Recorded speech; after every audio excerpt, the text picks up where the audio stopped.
Hello, everyone, and welcome to Dreamleapers Inspiration. I'm your host, Harriet Cole. As always, so very happy to be with you today. I hope that you have been making the most of each moment, that you have been taking time to reflect on how you move through the world, what impact you have on your life and the lives of people around you. That's important because whether we think about it or not, we are affecting others. We, as human beings, are not alone, not really. And even during this elongated period where many of us have been home, feeling isolated, at least many of us have, we still affect other folks.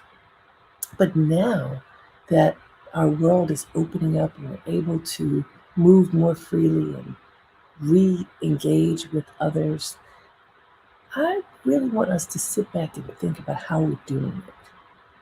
What choices are you making as you move in the world that are serving you? What have you learned from this time when you've been at home that you can apply to how you engage other people and just how you move through space?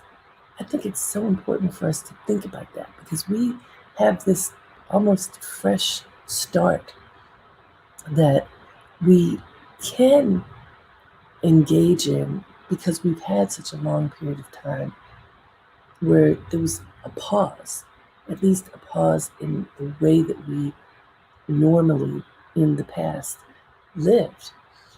Um, so, what does that mean? What does it mean for you to step back into the fullness of your life, the fullness of being with other people? What can be different? What do you want to carry forward that you think works very well for you? What do you want to let go of? What doesn't serve you anymore?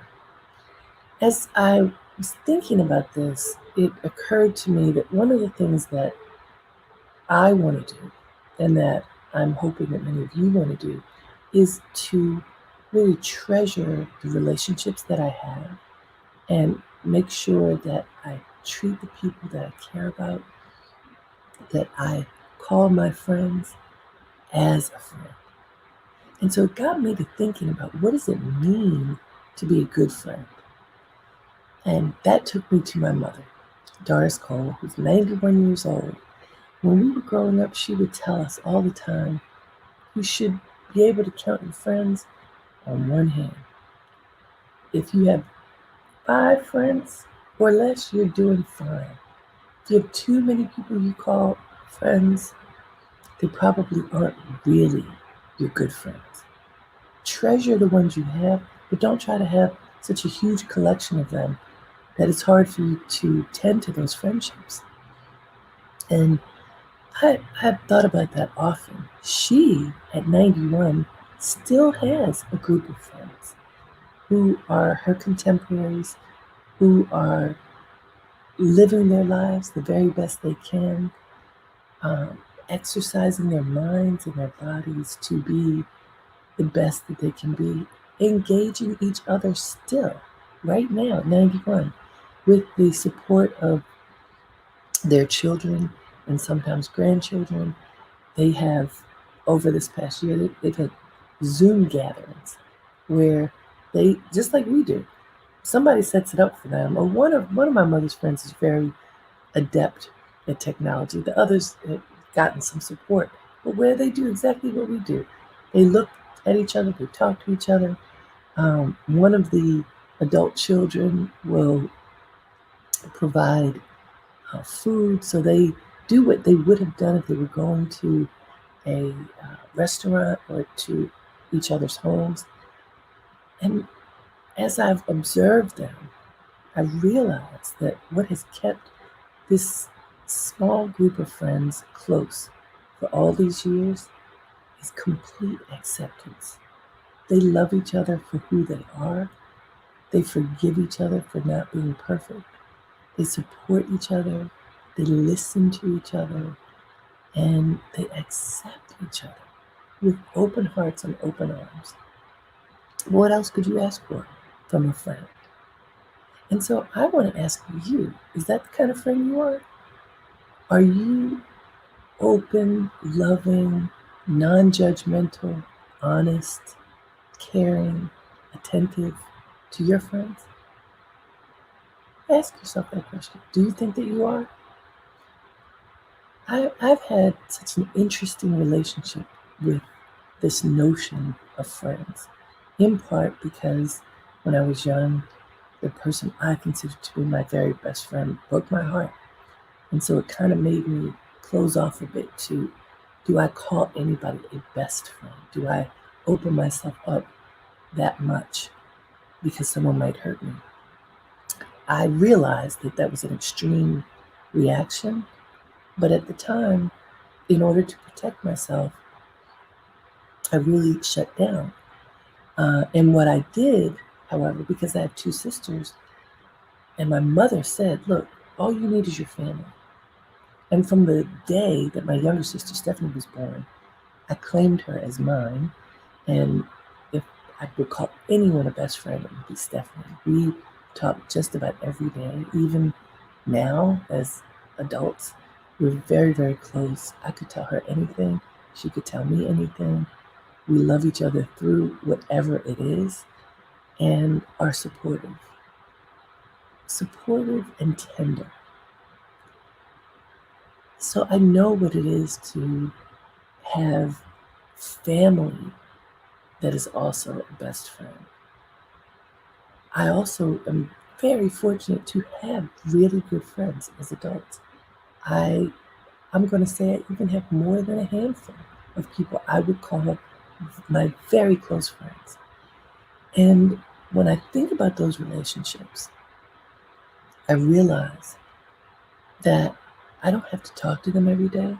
Sometimes I don't talk to people for a long period of time. But when that closeness exists on a cellular level, it doesn't go away. It almost feels like, oh, we just picked up where we left off and everything is fine. And that doesn't mean that we shouldn't tend to those friendships and perhaps tend to them more than we do.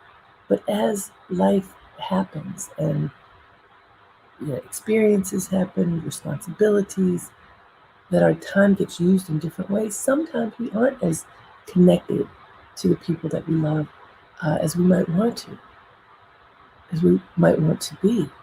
But when you really feel close, at least in my life, when you rekindle that relationship, it feels like you just picked up the phone the next day, even if it has been a year or some other lengthy period of time.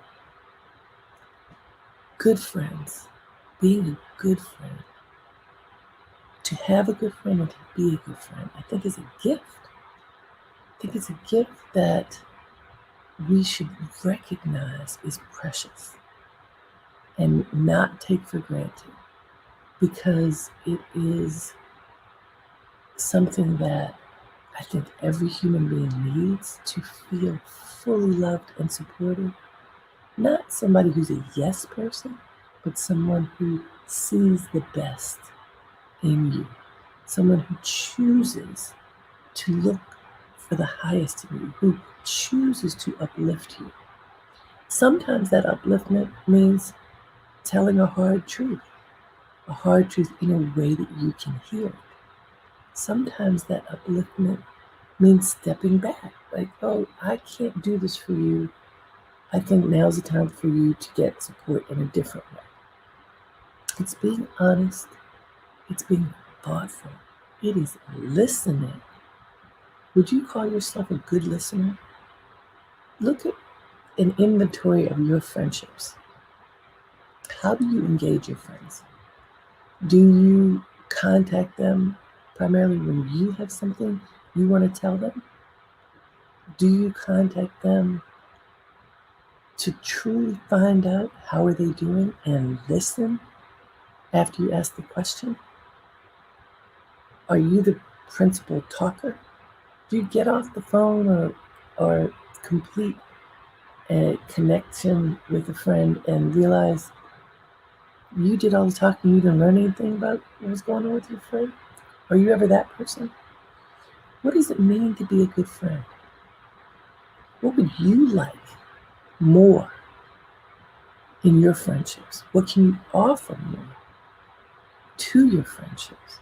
I've found some incredible quotes about friendship. I'm going to share a couple of them with you. This one, really nice. True friendship comes when the silence between two people is comfortable. It's from David Tyson. I'll read it again. True friendship comes when the silence between two people is comfortable.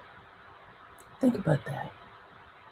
There is something incredibly satisfying about being, just being with someone, just sitting, just walking, just being and not feeling like you have to fill the space with anything.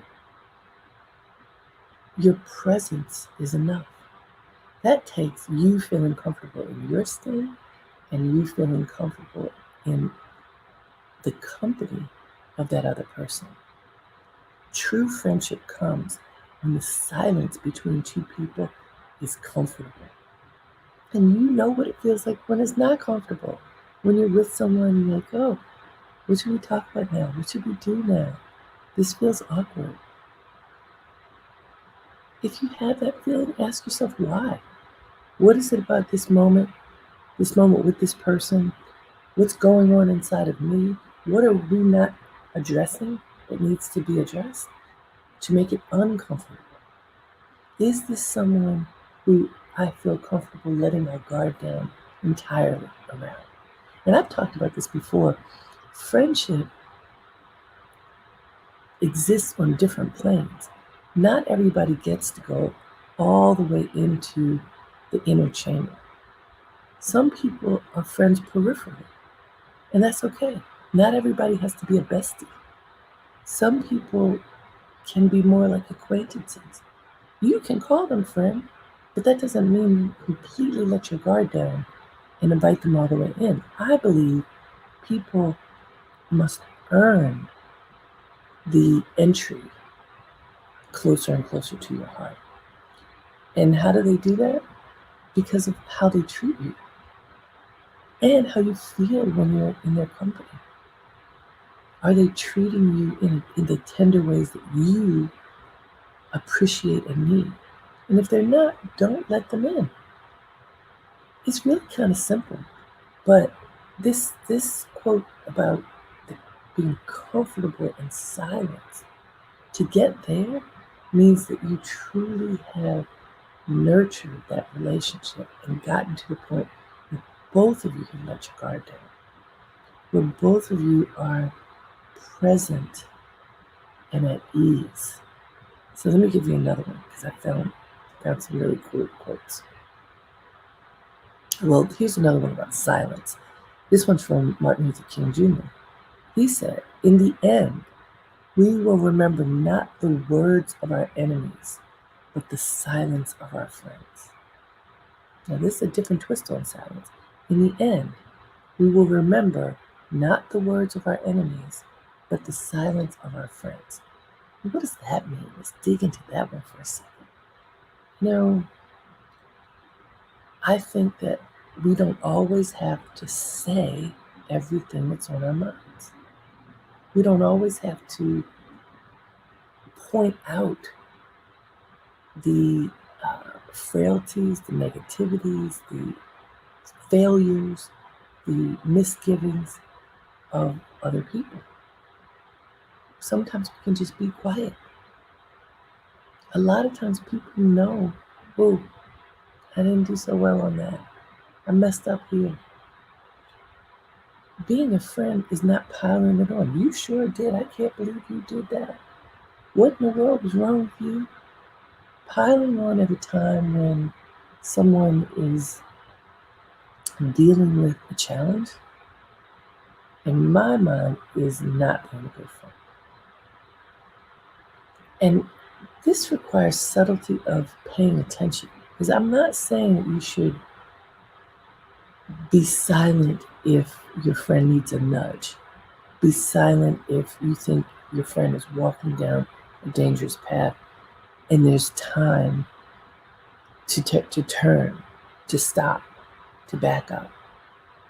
If you can be that yellow light of caution or red light at a moment that could save your friend, help your friend, then by all means speak up.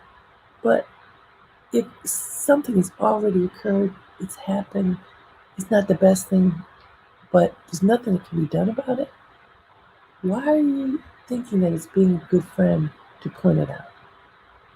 And usually when people point it out, they're pointing it out in judgment. And so Martin Luther King says, in the end, we will remember not the words of our enemies, but the silence of our friends. I'm thinking that there's so many ways of looking at this quote, but I'm thinking that sometimes silence can be helpful because you let people live and heal through their challenges. Now I'm going to take the flip side too, because as I look at this quote, if friends are silent when you need their help, that's not good. We talk a lot these days about what it means to be an ally or a bystander. And if you, as a friend, stand back and don't say or do something when the moment calls for action, that silence is not good. That silence can be devastating. When you need an ally and your friend is stuck into silence, that can be devastating for the moment, for you, for the friendship, for the future. So Dr. King, he often said things that you could just contemplate for a long, long time. But let's go back to this quote one more time and look at it in these different ways. In the end, we will remember not the words of our enemies, but the silence of our friends. So the negative of that silence is being quiet, saying nothing when the moment calls for a loud voice, when the moment calls for a voice. That silence is deafening. The other type of silence of a friend can be, don't pile on. You see the subtleties? In order to figure out what the moment calls for, you have to be paying attention. You have to be an active listener and observer. You have to pay close enough attention so that you can read the moment. What is the moment telling you? What is needed right now? Is silence needed because there's nothing you can do to uplift? Is silence the worst possible thing because now is the time for you to speak up and be an ally? What does the moment call for? Being an active listener, paying attention, not being selfish, but really paying attention, that to me is one of the best signs of being a good friend. Because you're being selfless, you're being there for your friend. It's not you being there for you, it's you being there for the one that you call your friend, this other person that you love and want to support. How do you do that when you're living your life and really most of the time we are thinking about ourselves? It's not easy. Which is why it's important for you to have time, make time for yourself, for caring for you, for tending to you. If you take care of yourself first, then you can create space for your friendship. But sometimes people are constantly giving to others, not caring for themselves, and therefore not necessarily in tune with what the moment calls for. All of this stuff is kind of subtle, but it ends up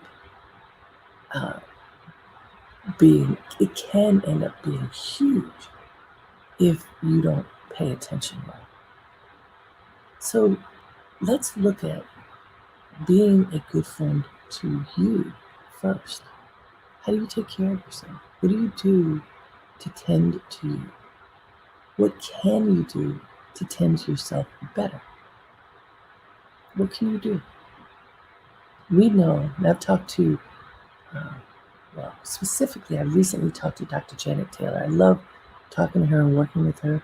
She's a psychiatrist who has been doing a lot of work during this COVID period of reminding people how we can tend to our spirit, take care of our mental health and our physical health. And she has said, these are obvious, but sometimes when you hear it from a doctor, it helps. You have to move your body. You have to eat well. You have to drink water. You have to get enough rest. If you do those things, tending to you, it helps you to be present for others. So being a good friend to you first by taking care of yourself. And it's never too late. It's never too late to make a pivot. Oh, I'm going to tend to me better now. I am worth tender love and care that I can offer to me. How can I do it? You know me, I'm the queen of lists. Make a list, write down what is important to you, and check it off. I write on my list, drink water, because I don't always drink enough water, so I write it down. My watch tells me stand up. But you can have a device to do it, or you can remind yourself. Put it in your list. What do you need to do to tend to you? When you do those things, it makes it easier for you to feel comfortable in your skin and then to be available to those you love. In this time when many of us serve as caregivers, even if it's caregiving from a distance, we often feel, we have to show up for that loved one first. That is our priority. And while whoever we are serving as caregiver for needs us, if we don't take care of ourselves, it ain't going to work. Take care of you first. Create space to be there for others. Being a good friend means listening. Being a good friend means not collecting as many friends as you can. Like my mother said, it may just be a handful. But tending to those friendships, those relationships, being in touch with people, checking in to really find out, how are you doing? That question, which is such an American question, how are you? How are you doing? And we feel like the answer has to be great, fine, good. But what's past that? What's past the great, fine, good? How are you doing really? How are you feeling? What are you thinking about? Do you want to talk about anything? Creating space to be present, to listen, and sometimes to just be with your friend. That you have that level of comfort with your friend that you can just be is precious. But make sure that you're listening. Because sometimes in the silence, there's a lot of information. Sometimes you need to push past whatever the moment is and make sure that you check in to see, what does your friend need. I have found during this period of quarantine that, as we say, is lifting. But during this period, when I have checked in with friends and just created a bit of silence, even on the phone, say, what's up? How are you doing? And then listen and not rush to fill the space with a new thought. Sometimes people open up when you create that space, even when it's on the phone. When you create the space, that moment of silence that invites a more reflective thought or a revelation. So this notion of silence and friendship, silence can be beautiful because it means you're comfortable. Silence can create the opportunity for one or both of you to go deeper and to have revelations that you can explore together. Silence can mean that you're being a bystander, not an ally.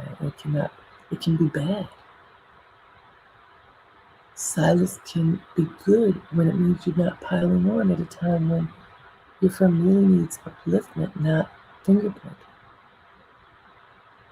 It's subtle.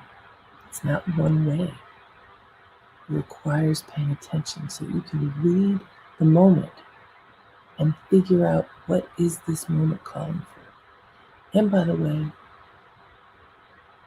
I believe a very important part of being a good friend is forgiveness. If you are close to someone, chances are there have been moments over time when that person has said or done something that's hurtful. It is not possible to continue in a relationship when something hurtful has occurred and to stay close without forgiving that person and yourself for being flawed. Because sometimes the offense may be so egregious that you need to rethink the friendship. But usually, it is, if you can recognize that that person who you consider to be a friend is imperfect, is flawed, had a bad day, didn't understand the impact of what he or she was doing or saying, but you know deep down inside that person loves you and cares about you, then you can forgive that person. Without forgiveness, I don't even know if it's possible to have true friendship. I'm not sure. Because we don't do everything right in every moment. That's where, going back to the silence idea, you don't need to pile on. You can recognize, okay, this is a flawed moment. You can acknowledge this wasn't the highest moment in our friendship, in your behavior and my behavior, but we can choose to forgive each other and move forward. Now, that means letting go of whatever it is, because if you just keep whatever that experience is in your back pocket, when you get mad, you pull it out, you know that doesn't work. You can recognize behavior patterns, but don't hold on. Don't have grudges. Replace the grudge with love and forgiveness. Let the silence around that be that you've allowed it to dissipate. Whatever that negativity is, you've allowed it to dissipate and move on. See, that's why I think my mother's been able to have friends. One friend has been her close friend since they were 4 years old, and they are 91. You know they've been through a whole lot. They have loved each other through it. They have forgiven each other for being fallible. They have chosen to see the highest in each other, even in dark moments. That's possible for all of us. They've chosen to be silent when piling on would just be hurtful. They've chosen to speak up when somebody needed an advocate. This is what we can choose. So I want you all to think about how you show up as a friend. How do you show up for yourself? Do you treat yourself like a good friend? And how do you show up for the people in your life who you consider to be your friends, your true friends? And can you refine that? Can you become a better listener? Can you become more loving, more forgiving, more thoughtful, more attentive? Think about it and choose a friend today who you will nurture that relationship more with that friend. Just choose one for today. I think if you do it, you'll find that you have the capacity to experience more joy, because the joy, the attentiveness that you offer to that friend will be reflected back to you, and that creates joy and more joy. So I hope that you are inspired to be the best friend that you can be to you and to those you love. I wish you all the greatness that your heart can hold. And until next time, have a great day and make it count. Namaste.